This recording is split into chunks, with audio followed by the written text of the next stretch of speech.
ஏன் தங்கம் சோகமா இருக்கீங்க? உண்மையா ஒருத்தரை நேசிச்சீங்களா? கஷ்டமே தங்கம். உண்மையா ஒருத்தரை நேசிச்சோம் அப்படின்னம்னா நம்மளுக்கு அது நிறைய கத்து கொடுக்கும் தங்கம்.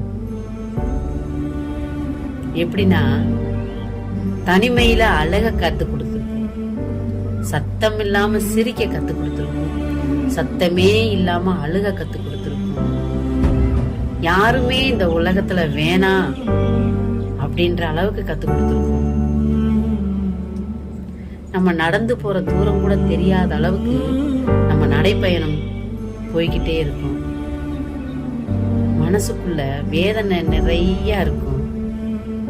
மொத்தத்துல நம்மள ஒரு நடைப்பிணமா இருக்க கத்து கொடுத்துருக்கோம். உண்மைதானே சாமி? உண்மையா நேசிக்கிற எல்லாத்துக்குமே இந்த பிரபஞ்சத்துல கிடைக்கிற தண்டனை அது தங்கம்.